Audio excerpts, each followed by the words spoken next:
All right, today we've got Louis Tessler. He's going to be talking about using quantum computer to cheat at diplomacy. Diplomacy is a strategic game. I mean, do you want to explain what diplomacy is briefly? Well, it's a board game, very popular in US. Right, but it's like highly combinatorial, is it? Yeah. I'd say it's highly combinatorial, and it's also like famous for making people very paranoid and ruining friendships, but also creating new ones. So maybe the real quantum computer is the friends we made along the way. So Louis is a PhD student at Macquarie University, but he's what? You're stuck in New York for way longer than anticipated, and let's not remind me of the exact amount of time. Let me back in, please. Call up ScoMo. Oh right, yeah, that's right, because Australia won't let you in. And then you were featured on one of these diplomacy channels recently. Yeah, Deadline. This sort of news letter that news show and kind of tries to act as if these things were real, world events. Diplomacy News Network or something like that.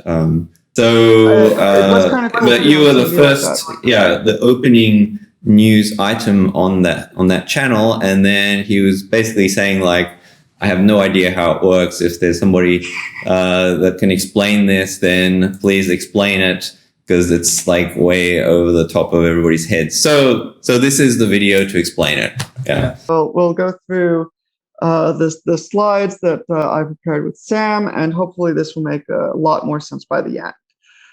Why is this not? There we go. So I guess the first part of this is really just about explaining what game theory is and how it works and what it's meant to accomplish.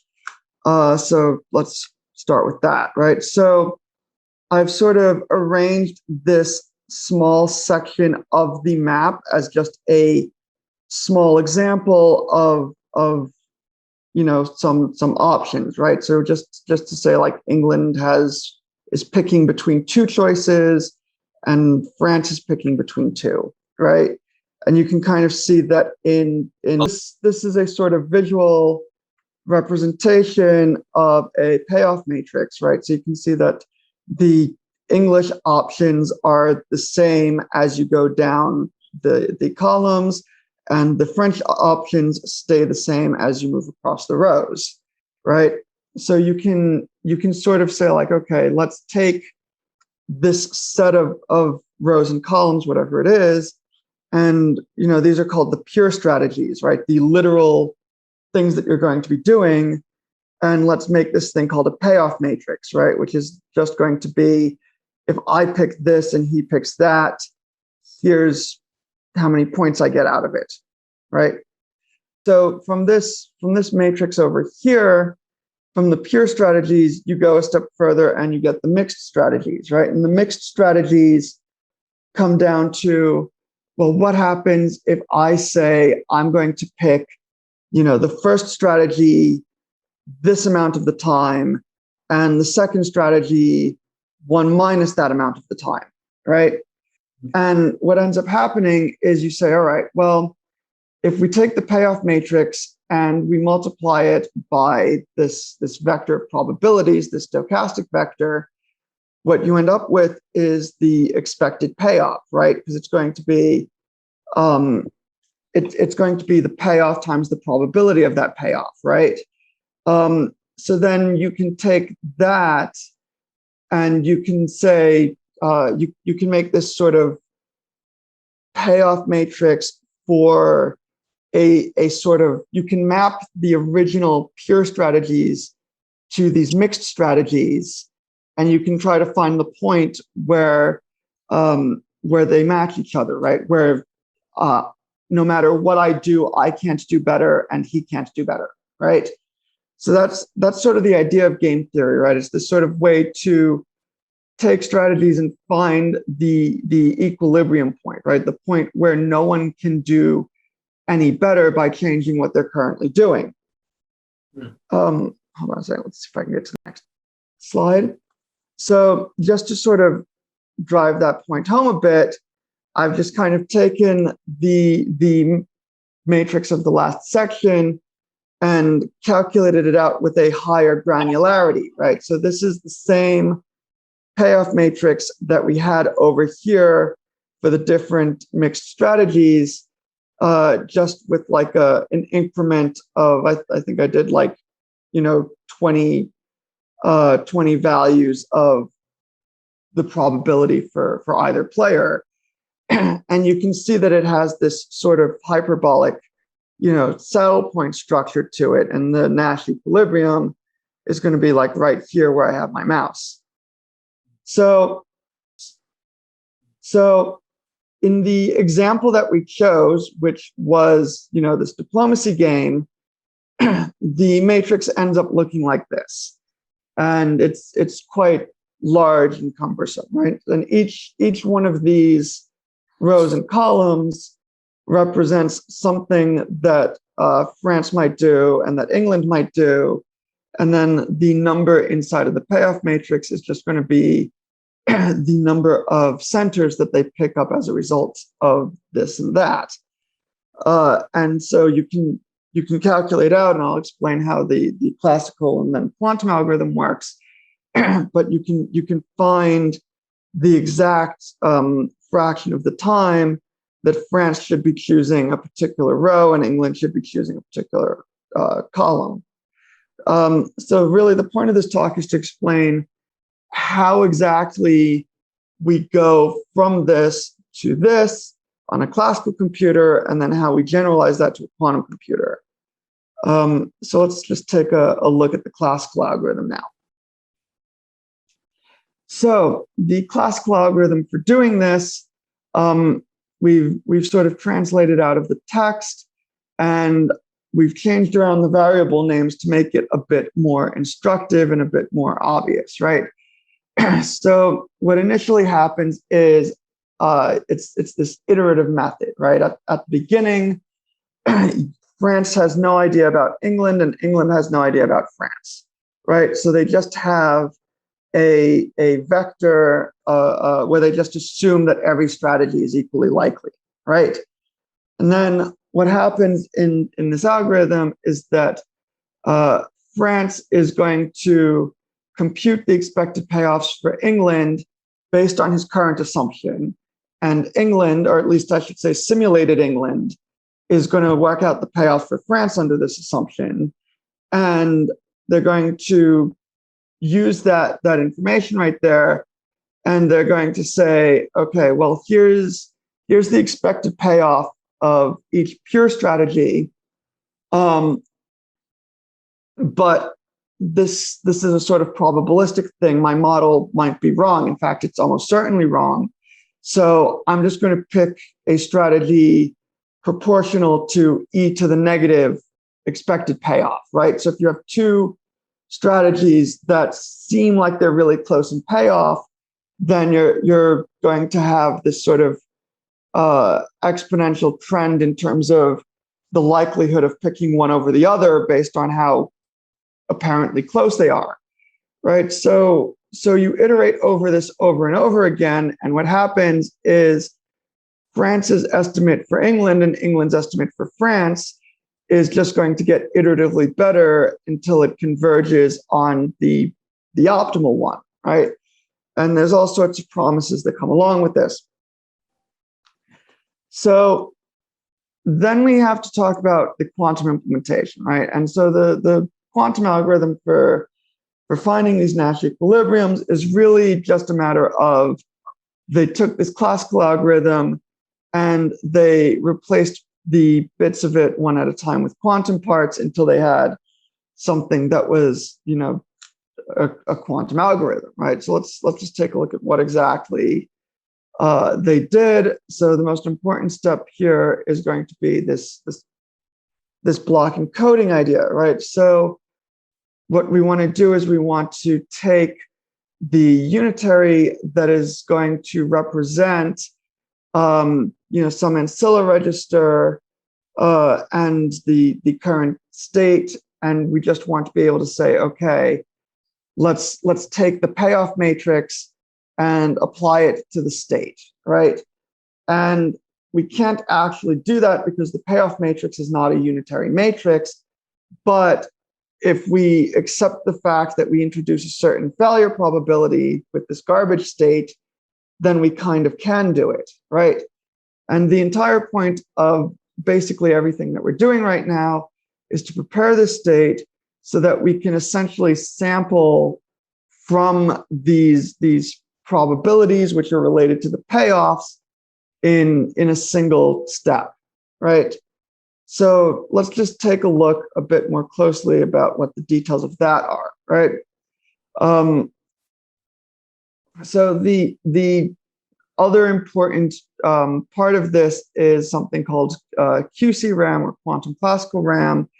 And the reason why this is very important is because you can write and update your values completely classically, right? You store this information as fully classical information, and then you use QC RAM to essentially have to generate a quantum state that encodes the vectors of information that you want to encode. So that's that matrix that you're basically saying you've got some oracle that stores that matrix, is that right?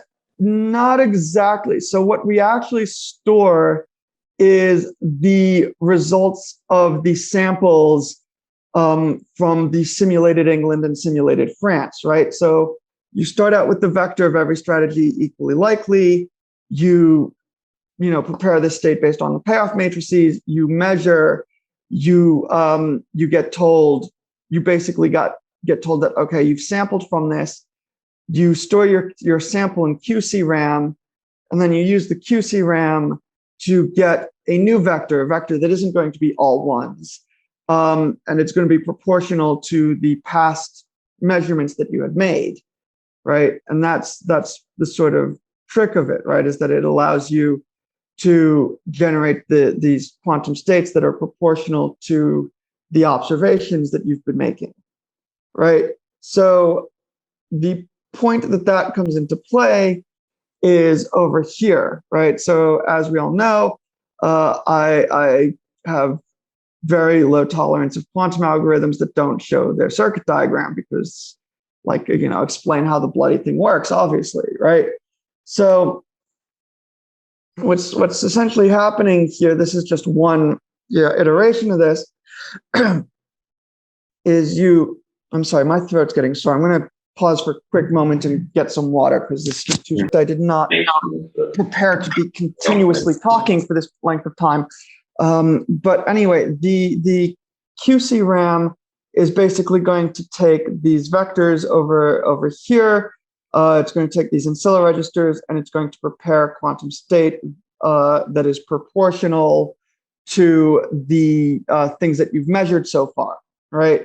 Then after you've done that, this over here, it's called an oracle for now, is the payoff matrix, right? So it's going to take your vector of previous observations, and it's going to effectively apply the payoff matrix to it to get the expected values as we talked about.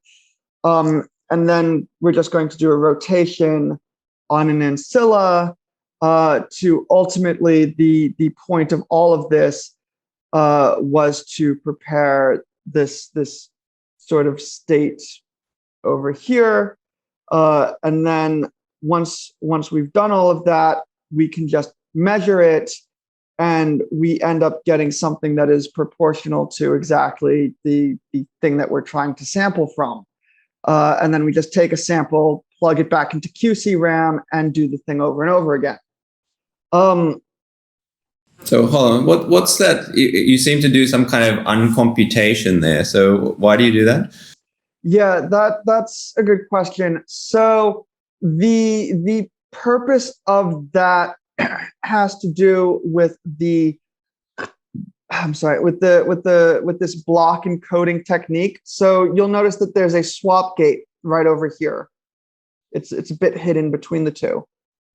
Right. So when you do this, this is taken just straight out of the Segedie walk. We're basically using a quantum walk to take this whole like vector times a payoff matrix, and the real purpose is to get to do the Gibbs sampling on it to get e to the whatever the payoffs are, because that's the thing that we really want to sample from, right? So we end up having to do this just because otherwise,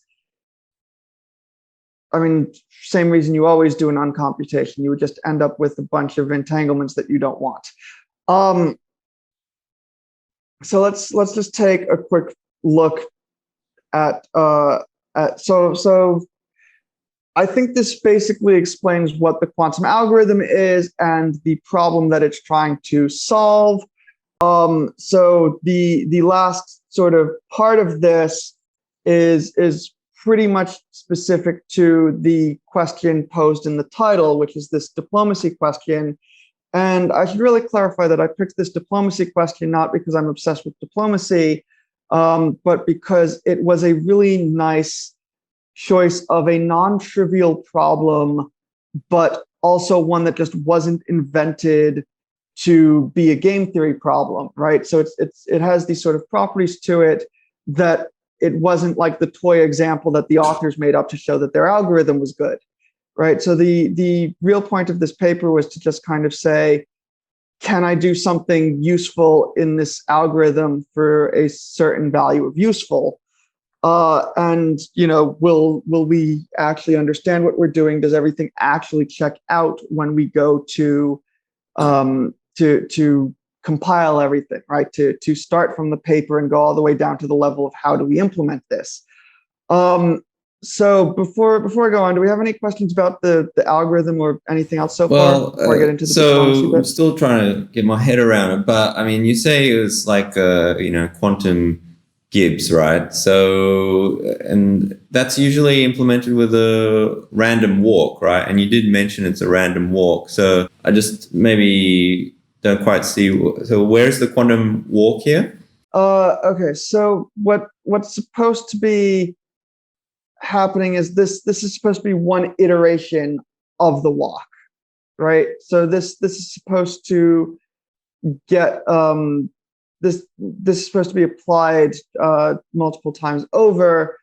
So what's really all right? I think the main thing that's supposed to be accomplished that we're supposed to be accomplishing here is the block encoding, right?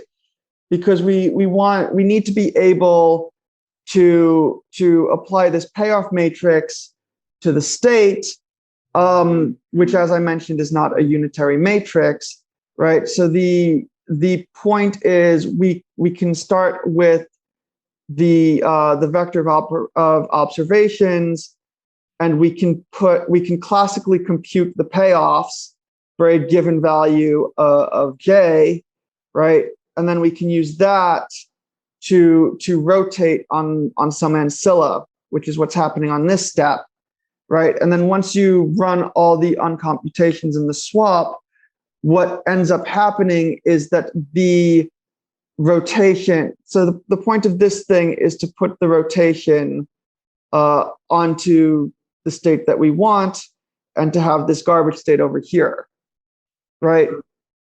Does that? Yeah, I also have a question. Sure. So, isn't actually computing the payoffs the computationally heavy task? I do have code for that. I think I put it on GitHub at some point, and please don't judge my crappy code. And to the sort of people who know what this means, my half-assed adjudicator is not DATC compliant. I just kind of made it on the spot. But yes, the payoff matrix that I have been presenting in this entire slide was the actual payoff matrix for a set of strategies, which I believe I have. Yeah, Louis, actually what I really want to know is when you compute the payoffs for the quantum algorithm, do you need to compute fewer times than if you do it for the classical algorithm? Yes, that is, I see what you're getting at. Like, what's the difference? What's the change in computational complexity? that is exactly the question that's going to be answered in the last section. So back to the question at hand, can we use a quantum computer to cheat at diplomacy? The short answer I have said was no. But let's talk for a moment about what the long answer is, right? So the what they ended up with was this term for the complexity of their algorithm in terms of the size of the payoff matrix that they were using, right? So there was based on just the tolerances and the number of sparse elements, right? So what I did is I took the big O of whatever statements that they gave me, and I plugged in some assumptions, and I basically wanted to say, all right, how many turns can a quantum computer look into the future before it's just completely hopeless, right? You know, if the classical computer gives up after 2 turns, how many turns until the quantum computer has gotten to the same point, right? The same big O of whatever. And just as a sort of rough estimate, I ended up seeing, 3 to 5 turns into the future, which is just under 3 years in terms of the in-game years, for those of you who know how that works. So the conclusion that I got out of this is basically just that this square root, this polynomial speed up in terms of just how much more effective the quantum computer can solve these matrices doesn't really counteract the exponential growth in the size of the payoff matrix as you try to add additional turns in the future that you want to look at things. And so I think what ends up happening here is that this is a very brute force way to do things, right? I mentioned that there was like however many thousand possibilities per turn. It's going to count a lot of very stupid possibilities that a person would dismiss right away, right? It's going to count things where like you support your enemy to go somewhere and take one of your own things, because of course that's a combination, right? It's not a combination you would even bother to consider, right? So there's obviously going to be some way, some sort of algorithm, some heuristic to cut this down.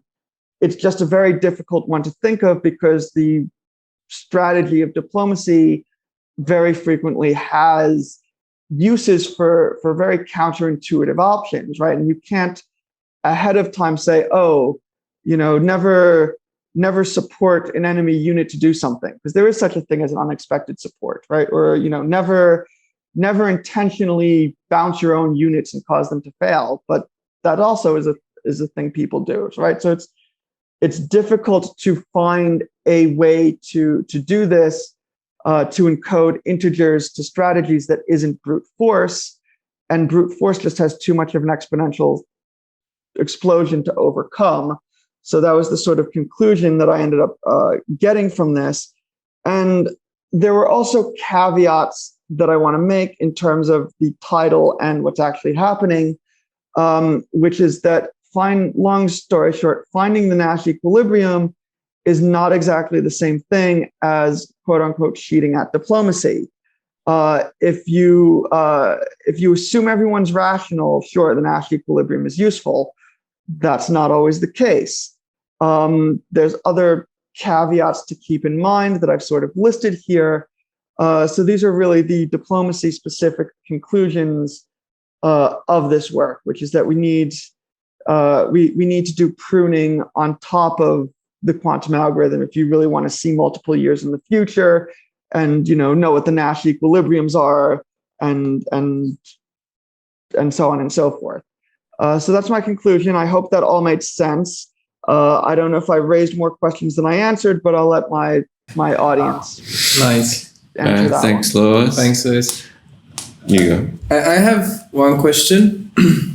Sure. So, hypothetically speaking, imagine you had a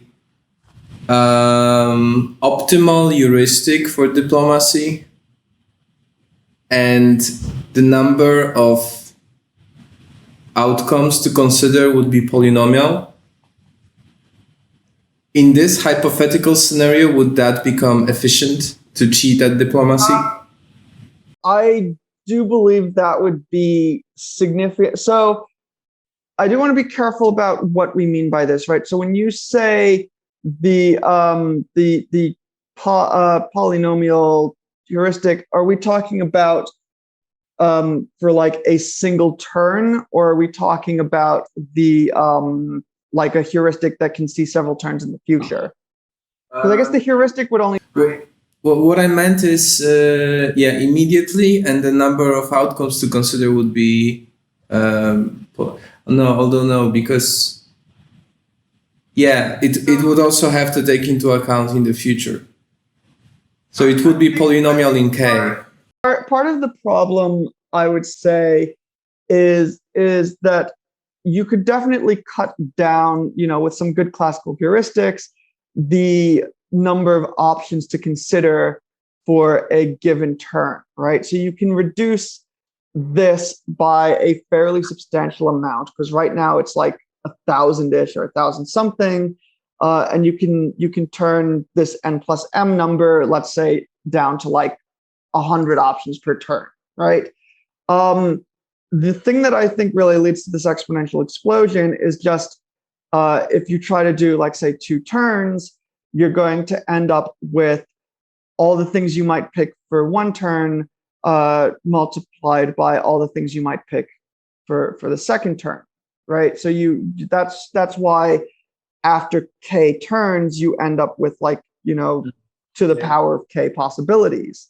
So I think you would still have an exponential in there, but that said, reducing the n that's inside of here from like 1,000-ish to 100-ish would obviously reduce this by several orders of magnitude per turn, and would let you strategize significantly further into the future, right? It would have a very nonlinear, return on investment if you had such a thing. Yeah. If we cut n down by a factor of a half, you would get a reduction of like a quarter in the classical case, and an eighth or whatever. You would get a turn. One thing that I have been reminded of, though, that I think a quantum computer might actually be very suited for, and something in game theory that I'm less knowledgeable on, is a Bayesian game, right? So that's when the payoffs for every person are different, and the people, when you sit down at the table, you don't know what everyone's payoffs are going to be, right? And I think that's actually extremely applicable to both quantum computers and to diplomacy. It's applicable to diplomacy because even though the final objective of the game is to pick up these supply centers, there's short-term reasoning that's different between people, right? So yes, maybe some people are just greedily chasing the closest centers. Some people have different values that they put on the different positions. And if we just imagine that there's maybe several different types of thinkers a priori when they sit down at the table, a Bayesian game is a sort of mathematical idea of how to solve that situation, right? How to figure out in as few turns as possible which of the several different types of people each individual is. And the reason why I think a quantum computer might actually be extremely suited for that sort of problem is because you can just take a normal Nash equilibrium solving thing like this, and you can set it up as a superposition over the different types of players that might be there, right? And you can just sort of, when a turn is revealed or whatever, you can just sort of measure out and maybe project onto things and use it as a very effective method for solving a Bayesian game. So I don't know if anyone's tried to come up with a Bayesian game solving quantum algorithm, but I think that's something that that a quantum computer would be very suited for and would be extremely useful for a diplomacy type Sorry, situation. what this square root speed up? This is the speed up in the quantum Gibbs sampling, or that's exactly correct, right? Because it has the crux of this was basically replacing rejection sampling with a quantum walk, right? So of course there's a square root speed up on that, and there was something to be slightly careful about, which fuck. Edit that one out, please. I just broke a glass. Okay. Well. I hope you didn't break your computer in the process. Water on my computer, but not too much. That's fine. That's good. That's just because, like, as I said, my webcam is actually my phone, and like whenever it just feels like it doesn't have enough bandwidth or the app slows down or whatever, it just says, "Oh, I'm going to disconnect for a few seconds." It all adds to your effect, so it's good. But that's really the essence of it. If you understood why Gibbs sampling worked to get the Nash equilibrium in this case, and you understood what a quantum walk is, and you understood the game theory explanation from before, then this was all, fairly straightforward, plugging together things that had been done in prior works. Very interesting. Very cool. I don't know if I've made things clearer or less clear for the people in the broadcast network that are maybe going to tune into this. Yeah. Well, I'll try to. Well, the one thing I'll say is that they missed my best joke in this paper, which is, what happens when you ask a quantum computer to play diplomacy? It prepares a nation state. What? Can you say it again? You ask a quantum computer to play diplomacy. It prepares a nation state. Nation state. Nation state. Yeah, nation, because like state in a cat. Mine didn't explode that. Write the word state inside of a cat. No, write the word nation inside of a cat. Because it's like a nation state. But it's also a state as a quantum state. Oh, right, yeah. Right, okay. Okay, yeah. All right. Okay, got it. And then Oh my God. state. Yeah. That's a Right, yes. I take it back. That's a very good joke. Yeah. Okay. Right. Yeah. Thanks for that. That was it's very good. Okay. And good to catch up with you. Yeah. All right. I think I should. Yeah. I'm gonna go clean up all this glass on the floor. Well, it's like I didn't take a pause to clean it up when you heard that happened. Yeah. All right. We'll leave that one in the video. Okay. Thanks, Louis.